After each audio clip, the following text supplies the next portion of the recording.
ബഹുമാനികളെ, ഇന്നലെ ഞാനൊരു ഇൻട്രൊഡക്ഷൻ എന്ന നിലയ്ക്ക് നിങ്ങളോട് സംസാരിച്ചിരുന്നു. പലരും ആ വീഡിയോയ്ക്ക് ദൈർഘ്യം കുറഞ്ഞുപോയി എന്നുള്ള പരാതി എന്നോട് പറയുണ്ടായി. എന്തായാലും നമുക്ക് ദൈർഘ്യത്തിലല്ല കാര്യം, പറയപ്പെടുന്ന വിഷയത്തിലാണ് കാര്യം. ഇപ്പൊ നിങ്ങളോട് ഞാൻ ഇന്നലെ പറഞ്ഞിരുന്നു, ഈ കുറഞ്ഞ ദിവസത്തെ ജയിൽവാസം എന്നിൽ കുറേ അധികം മാറ്റങ്ങൾ വരുത്തിയിട്ടുണ്ട്. കുറേ അധികം പാഠങ്ങൾ എനിക്ക് പുതുതായിട്ട് പഠിക്കാൻ പറ്റും. വെളിയിൽ നിന്ന് പഠിക്കാൻ നമുക്ക് കഴിയാത്ത അത്രയും പാഠങ്ങൾ.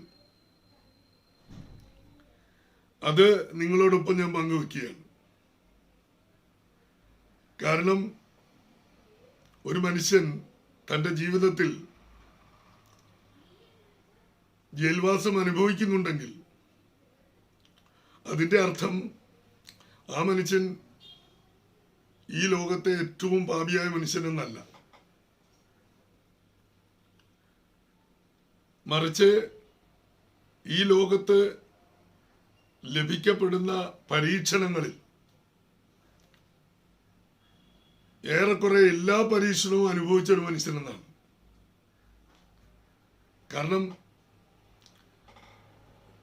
ചെയ്ത തെറ്റിന് ജയിലിൽ പോകുന്നത് പുതിയ കാര്യമല്ല, അത് പരീക്ഷണവുമല്ല, അത് ശിക്ഷ തന്നെയാണ്. പക്ഷെ ചെയ്യാത്ത തെറ്റിന് കളവ് പറഞ്ഞ് അവിടെ എത്തിക്കപ്പെടുക, അതിനുള്ളിൽ കഴിയേണ്ടി വരിക എന്ന് പറയുന്നത് പരീക്ഷണം തന്നെയാണ്. അതുകൊണ്ടാണ് എനിക്ക് സന്തോഷം. കാരണം ഇത്രയും വലിയ പരീക്ഷണം താങ്ങാനുള്ള ഒരു ബലം, ആത്മീയമായ ബലം, അത് നമുക്ക് നൽകപ്പെട്ടിട്ടുണ്ടെന്നുള്ളതിന്റെ തെളിവാണത്. ഒരു ഭയവും ഇല്ല അത്തരം കാര്യങ്ങളിലൊന്നും. കാരണം ഈ സംഭവിച്ച മുഴുവൻ വിഷയങ്ങളില് യഥാർത്ഥം രണ്ടു പേർക്കറിയാം.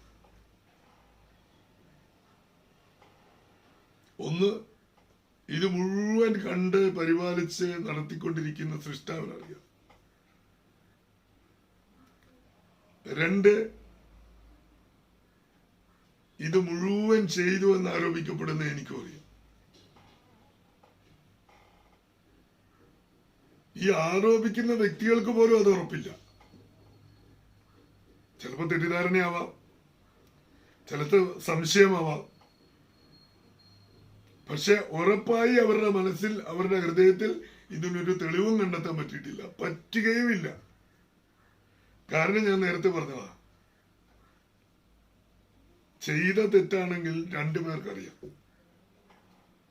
ഒന്ന്, എല്ലാം അറിയുന്ന സൃഷ്ടാവിനറിയാം. രണ്ട്, ചെയ്തു എന്ന് ആരോപിക്കുന്ന വ്യക്തിയായ എനിക്കറിയാം. അപ്പൊ എനിക്ക് ഉറപ്പുണ്ട് അങ്ങനെ നടന്നിട്ടില്ല എന്ന്, അങ്ങനെ ചെയ്തിട്ടില്ല എന്ന്. സാരങ്ങളെ, അല്പമെങ്കിലും ബുദ്ധിയുള്ള, അല്പമെങ്കിലും ചിന്താശക്തിയുള്ള മനുഷ്യരായി നിങ്ങൾക്ക് മനസ്സിലാവും,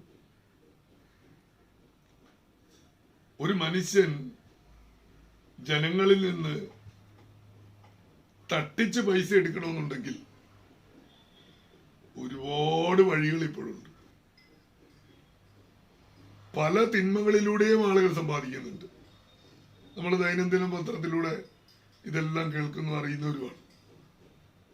വാർത്താ മാധ്യമങ്ങളിൽ നിറഞ്ഞു നിൽക്കുന്നുണ്ട് അങ്ങനെ ഒരുപാട് വ്യക്തികൾ. കച്ചവടത്തിന്റെ പ്രലോഭനങ്ങൾ പറഞ്ഞ്,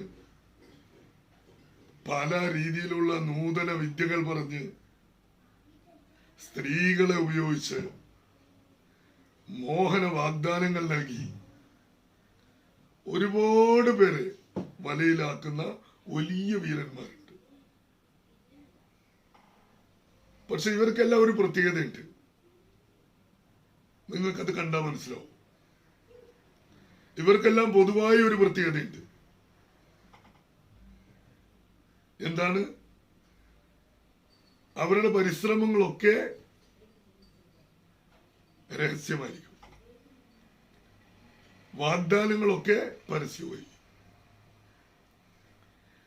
പരസ്യമായ വാഗ്ദാനങ്ങളും രഹസ്യമായ പ്രവൃത്തികളും. ഇവിടെ പക്ഷെ നേരെ തിരിച്ചാണ്. പരസ്യമായ വാഗ്ദാനം ഒന്നേ ഉള്ളൂ.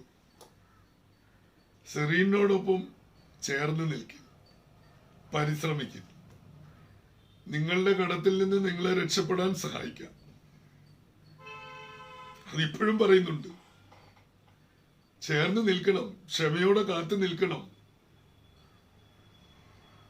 കാരണം ഇതേ ഉള്ളു മാർഗമെന്ന് ധരിക്കാൻ വേണ്ടിയിട്ടല്ല അത്.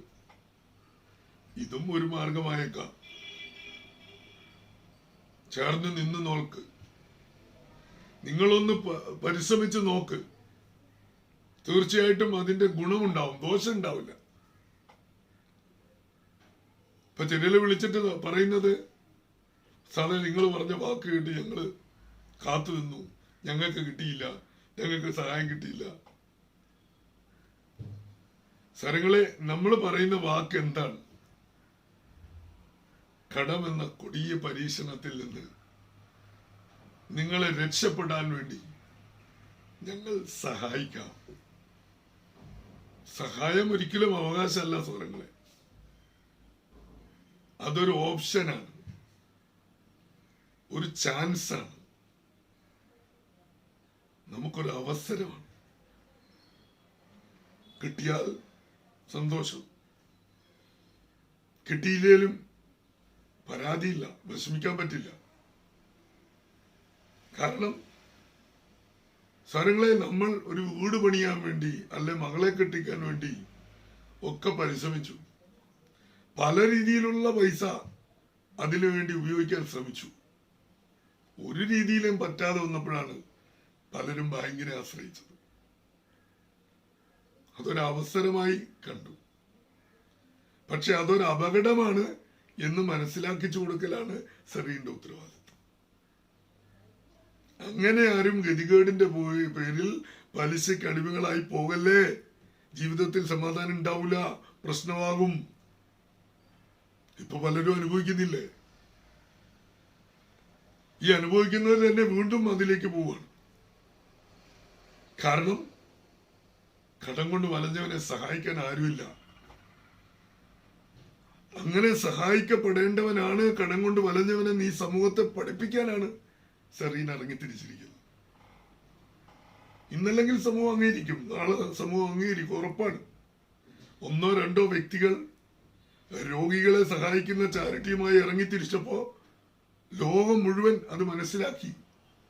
ഇപ്പൊ ഒരുപാട് പേര് ആ നിലയിൽ പരിശ്രമിച്ചു. സ്വരങ്ങളെ 18 കോടി വരേണ്ട കുട്ടിക്ക് 46 കോടി പിരിച്ചു കേരളത്തില്. എന്ന് പറഞ്ഞാൽ മനുഷ്യന്റെ മനസ്സിൽ കരുണയുണ്ട്.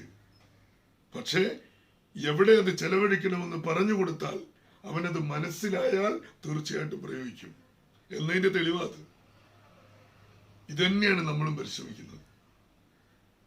ഇന്നല്ലെങ്കിൽ നാളെ സെറീന്റെ ഈ ആശയം ലോകം അംഗീകരിക്കുക തന്നെ ചെയ്യും, തീർച്ചയായിട്ടും. അതുവരെ ക്ഷമിക്കാൻ കഴിവുള്ളവർക്ക് മാത്രമേ നിൽക്കാൻ പറ്റുള്ളൂ. അവരാണ് അർഹതയുള്ളവര്, അവർക്കാണ് സഹായം ലഭിക്കുകയും ചെയ്യുക. അല്ലാത്തവര് അടച്ച പൈസയും തിരിച്ചു മേടിച്ചുകൊണ്ട് പോകേണ്ടി വരും. അടച്ച പൈസ തിരിച്ചു കൊടുക്കുന്നത് എങ്ങനെയാണ്? ഞാൻ നേരത്തെ പറഞ്ഞതുപോലെയാണ്. കഷ്ടപ്പെട്ട് നമ്മൾ അധ്വാനിച്ച്, വ്യക്തിപരമായി ഞാനും ഉൾപ്പെടുന്ന ആളുകളും പലരും അധ്വാനിച്ച പൈസയാണ് ഇപ്പൊ കൊടുക്കാൻ പോകുന്നത്. അല്ലാതെ നിങ്ങൾ അടച്ച പൈസയൊന്നും ഇവിടെ ഇല്ല. ഒരുപാട് സഹായങ്ങൾ ചെയ്തു കഴിഞ്ഞതാണ്. അതിന്റെ ഒക്കെ തെളിവുകൾ ഓഫീസിലുണ്ട്. ഇതെല്ലാം നിങ്ങൾക്ക് ഇനി യൂട്യൂബിൽ കിട്ടും.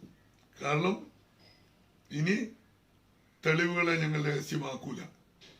കാരണം രഹസ്യമാക്കുന്നതിന്റെ പേരിലാണ് ഇപ്പോ ഈ തേജോവധം മുഴുവൻ എന്നെ ചെയ്തത്. അതുകൊണ്ട് പൈസ തിരിച്ചു മേടിക്കുന്നത് ഉൾപ്പെടെയുള്ള എല്ലാ കാര്യങ്ങളും, സൊസൈറ്റിയുടെ ഇടപാടുകൾ ഇനി വ്യക്തമായി രേഖകളായി വരും. തൽക്കാലം ഓഡിറ്റിംഗ് കഴിയുന്നത് വരെ എല്ലാവരും ക്ഷമിക്കുക. അത് എൻ്റെ ഈ അസാന്നിധ്യത്തിൽ അത് കുറച്ച് വൈകിപ്പോയി. ഇൻഷാ അല്ലാഹ് അത് ഉടനെ തന്നെ പൂർത്തീകരിക്കും.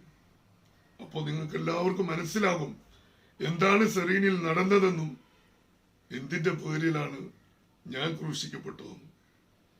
അതുവരെ എല്ലാവരും പൂർണ്ണമായ സ്നേഹത്തോടെ, പ്രാർത്ഥനയോടെ, സഹകരണത്തോടെ ഞങ്ങളോടൊപ്പം സഹകരിക്കുക.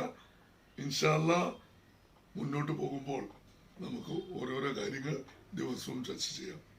പ്രപഞ്ചനാഥനായ സൃഷ്ടാവ് നമുക്ക് എല്ലാവർക്കും അനുഗ്രഹം ചെയ്ത് തരുമാറാണ്.